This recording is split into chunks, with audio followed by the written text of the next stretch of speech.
Всем привет, друзья! В понедельник, 23 июня 1969 года, произошла крупнейшая авиакатастрофа на территории Советского Союза. В небе над Юхновским районом Калужской области столкнулись военно-транспортный самолет Ан-12БП и гражданский Ил-14М предприятия «Аэрофлот». В результате катастрофы погибли все, кто находился на обоих самолетах. 97 человек на борту Ан-12 и 24 человека на борту Ил-14. Всего погибших 121 человек. В то время факты крупных катастроф скрывались от общественности. Открыто об этой катастрофе не сообщили. Немногие знают о ней и сегодня. Это трагическая история о том, как фатальная ошибка экипажей в выборе высоты полета унесла 121 человеческую жизнь. Обстоятельства. В тот день 6-й парашютно-десантной роте 108-го гвардейского парашютно-десантного полка 7-й гвардейской воздушно-десантной дивизии была поставлена задача совершить перелет из Каунаса в Рязань. Это была элитная боевая рота, которую направили на показательное выступление в Рязань, где десантники должны были показать свое боевое мастерство при действиях на боевых машинах десанта БМД-1 министру обороны СССР маршалу Андрею Антоновичу Гречко. Всего в группе было 4 самолета Ан-12 из 600-го военно-транспортного авиационного полка. 2 с техникой должны были лететь на эшелоне 6000 метров, а 2 с личным составом на эшелонах 3600 и 3000 метров с интервалами 8-10 минут. В 13:25 с авиабазы Кедайняй вылетел замыкающий 4-й Ан-12БП с позывным 08525, заводской номер 402-503, и занял эшелон 3000 метров. На его борту были 5 членов экипажа, в том числе пилоты майор Алексей Викторович Рябцев, младший лейтенант Владимир Васильевич Приплов и капитан Николай Михайлович Маслюк, а также 91 десантник. В 14:07 из московского аэропорта Быково вылетел Ил-14М с бортовым номером СССР 52018, заводской номер 734-3208, Симферопольского объединенного авиаотряда «Аэрофлот», выполнявший рейс номер 831 Москва-Чернигов-Симферополь. На его борту находились 5 членов экипажа, в том числе командир воздушного судна Георгий Матвеевич Павленко и второй пилот Виктор Павлович Буянов, а также 19 пассажиров. После вылета Ил-14 занял предписанный эшелон 2700 метров. В 14 часов 40 минут 55 секунд экипаж Ил-14 вышел на связь с диспетчером юго-западного направления Московской районной диспетчерской службы и доложил, что на его маршруте полета присутствуют кучевые облака и турбулентность, в связи с чем он просит разрешения подняться до эшелона 3300 метров. Однако из-за наличия встречного самолета на эшелоне 3000 метров диспетчер отказал в поднятии эшелона, вместо этого предложив рейсу 831 сохранить высоту эшелона и обходить облачность либо снижаться до 2100 или 1500 метров. Экипаж Ил-14 выбрал первый вариант, посчитав, что на нижней высоте возможна еще большая турбулентность, и сохранил высоту 2700 метров.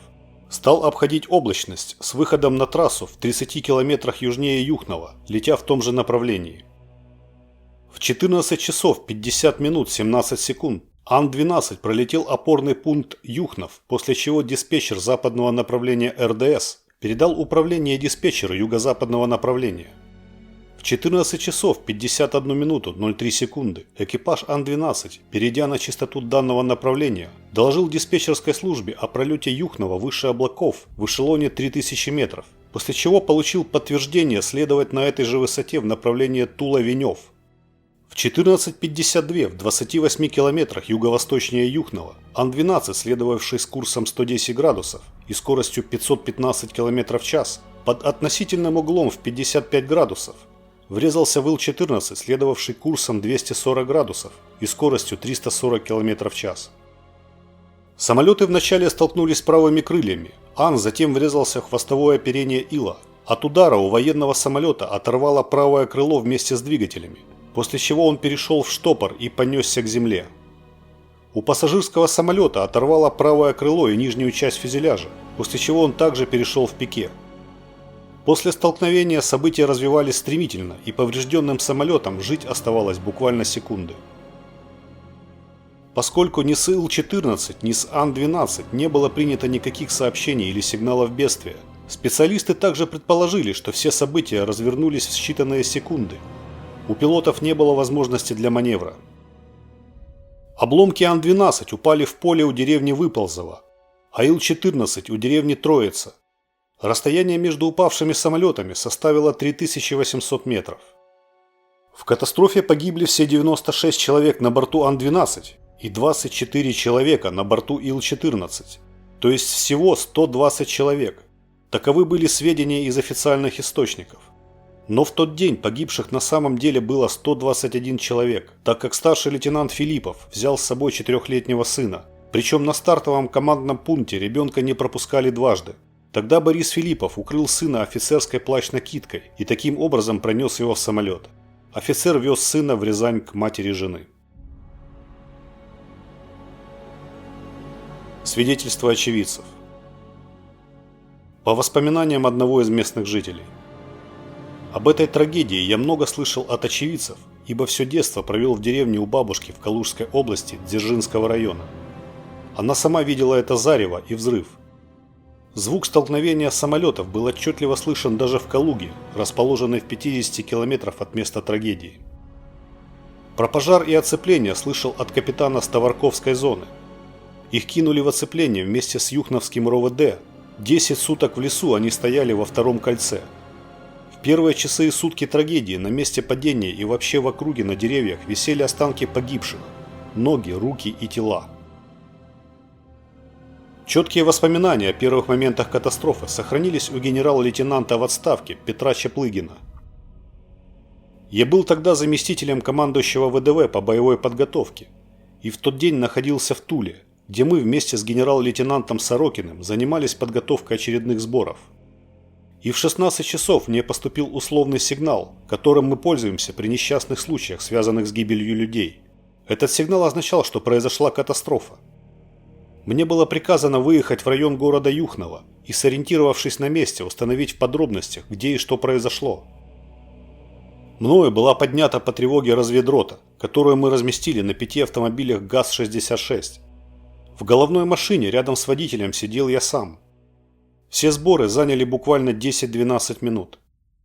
Включив сигнал, мы на предельной скорости, не обращая внимания на светофоры и регулировщиков, двинулись в указанный район. Путь был очень далекий. Достигнув окрестностей Юхнова, мы стали искать место падения самолета, но потеряли при этом очень много времени, потому что не было никого, кто мог бы точно его показать. В местном отделении милиции сержант дежурный, уже не очень трезвый, поведал, что слышал гул взрыва и что если подняться на высотку, то еще можно видеть зарево над лесом, где, по сведению местных жителей, якобы упал самолет. Сами сотрудники этого отделения даже и не пытались ничего выяснить о происшедшем. Сходную картину мы увидели и в военкомате. Мной был разбужен дежурный, которому именем своего высокого звания я велел следовать с нами, как и тому милиционеру. Не имея даже карты района, мы стали на своих машинах двигаться в сторону зарева над горизонтом. В вечернем небе пламя было заметно достаточно хорошо. Пожар не был ровным. То и дело появлялись и исчезали короткие огненные всплески. Очевидно, там еще что-то взрывалось. По масштабу пожара я, конечно, сразу понял, что это мог быть только наш военно-транспортный самолет. Ориентируясь по пламени, мы продвигались где по дорогам, если направление совпадало, а где и по целине, напрямую по раскисшим лугам и посевам. Накануне прошел дождь, мы часто буксовали, приходилось вылезать и толкать машины. Благо, с нами были крепкие, надежные ребята-десантники. И, наконец, мы сумели преодолеть все препятствия и приехали к месту катастрофы где-то около 3 часов ночи. Место катастрофы представляло собой удручающее зрелище и заставляло содрогнуться даже опытных офицеров. Поваленные деревья, догорающее пламя, обломки самолета, разбросанные в радиусе примерно 100-120 метров. И среди этих кусков раскаленного металла изувеченные тела погибших. Даже мне, прошедшему всю войну от звонка до звонка, было тяжело видеть это человеческое месиво. Мы оцепили район падения самолета, прекратили доступ гражданских лиц. После того, как прогремел взрыв, к лесу стали подходить жители окрестных деревень, пытаясь выяснить, а вдруг кто-нибудь еще уцелел. Потом я на одном из деревьев нашел детские штанишки. Как они могли появиться здесь, наряду с обрывками солдатского и офицерского обмундирования? Уже тогда пришла в голову мысль, а не летел ли кто-нибудь из детей на этом самолете? Как стало известно позже, штанишки принадлежали 4-летнему сыну старшего лейтенанта Бориса Филиппова. Воспользовавшись своей поездкой, он решил отвезти ребенка в Рязань к родственникам. Командование было против такой идеи, однако Филиппов не сдавался. В итоге он пронес ребенка на борт, прикрыв его офицерским плащом. Где-то в 5 часу начало светать. Ко мне подходит один гражданский и говорит: «Вы знаете, что здесь упал еще один самолет?» Я спрашиваю: «Откуда вы знаете?» Оказалось, ему довелось наблюдать падение нашего Антонова. Мой собеседник рассказал, что машина неслась к земле с подломанным крылом, быстро вращаясь, как бы описывая огромную спираль в небе. Но при этом он заметил, что гул работающих двигателей доносился с 2 сторон и указал направление, в котором упало что-то маленькое, похожее на самолет. Как только совсем рассвело, я тут же организовал разведку того района. И буквально в пределах 1 часа ко мне пришли и доложили, что в километре от нас найдено несколько трупов в гражданской одежде. Через некоторое время чуть дальше был найден и пассажирский самолет Ил-14. Осматривая место падения гражданского борта, я сразу заметил, что тела погибших были достаточно легко опознаваемы, в то время как на месте падения нашего самолета Ан-12 определить, кто был кто, практически не представлялось возможным. Трупы были изуродованы, разорваны взрывом. Кроме того, на Ильюшине даже не было следов пожара, он лежал, распластавшись по земле, сильно поврежденной нижней частью фюзеляжа. На Ил-14 также не выжил никто. Потом уже было установлено, что Ил прошел выше транспортного самолета, и тот либо килем, либо винтом распорол ему днище. Люди, тела которых мы обнаружили, просто выпадали из самолета, который, впрочем, все равно был обречен. Сколько в нем было пассажиров, сказать не могу. Этим самолетом приехала заниматься другая группа, а я вскоре возвратился к нашему Ану. Часов в 9 утра на место катастрофы прибыл командующий военно-транспортной авиации маршал Николай Скрипко. Через несколько минут появился командующий ВДВ генерал армии Василий Маргелов и другие ответственные лица. Все были в ужасном состоянии от осознания масштаба трагедии. На борту нашего самолета находился 91 десантник, 5 летчиков и, как потом узнали, сын одного из офицеров. Из воспоминаний солдата Владимира Никитина. Я был свидетелем этой катастрофы. Наша рота в то время стояла под деревней Утешево. Мы занимались благоустройством нашего палаточного городка, когда услышали какой-то вой в небе над головой. Подняв голову, я увидел, как Ан-12 пошел в крутое пике и загорелся. От него как бы что-то отвалилось, это падал, вращаясь и разваливаясь другой самолет. Меня и еще 3 солдат командир отправил к месту падения Ан-12.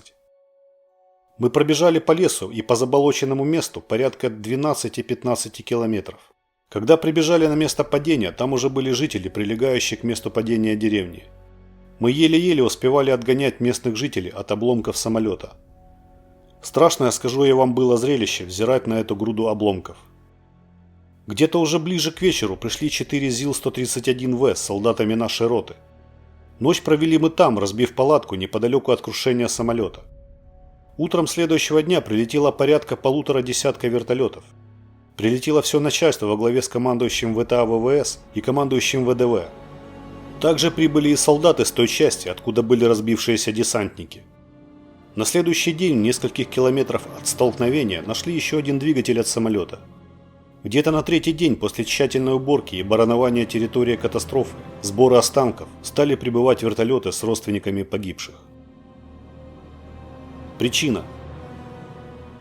Столкновение произошло на высоте 2950 метров, из чего был сделан вывод, что оба экипажа нарушили установленные высоты при проходе мощных кучевых облаков. Причиной столкновения явилось невыдерживание экипажами самолетов Ан-12 и Ил-14 установленных эшелонов полета в турбулентной атмосфере в сочетании с погрешностями высотомеров в пределах их технических характеристик при обходе мощной кучевой облачности в усложненных метеоусловиях в зоне пересечения воздушных трасс. Таким образом стало ясно, что оба судна двигались на высотах, не согласованных с диспетчерами. Среди других причин крушения эксперты также назвали недостаточно четкую работу диспетчерских служб. Память. По решению командующего ВДВ генерала армии Маргелова был начат сбор денежных средств на постройку памятника погибшим военным. Всего удалось собрать 250 тысяч рублей, а через год после катастрофы на месте падения Ан-12 был установлен памятник, представляющий собой комплекс из стелы и стены длиной 8 метров. На стене изображены два барельефа, фигуры коленопреклоненной матери и десантника, а также надпись «Вечная память героям-десантникам и летчикам». Рядом с памятником площадка с 96 мраморными плитами и с именами погибших. Сейчас на памятнике, установленном на месте гибели десантников, рядом с фамилией офицера Бориса Филиппова, можно увидеть выгравированную надпись «Сын Эдик, 4 года. Отец взял его с собой в последний полет». Недалеко от памятника погибшим военным установлен памятный камень и часовня Василия Епископа Рязанского, памяти погибших пассажиров и пилотов Ил-14. Друзья, для контента на своем канале я собираю информацию из разных источников, в которых с течением времени данные могут искажаться или отличаться от реальных событий. Поэтому в моих рассказах возможны некоторые неточности. Я благодарен вам за уточнение или дополнение к роликам в виде комментариев, но будьте в них сдержаны и проявляйте взаимное уважение. Берегите себя на земле, на воде и в небе и будьте здоровы. Всем добра и до новых встреч на моем канале.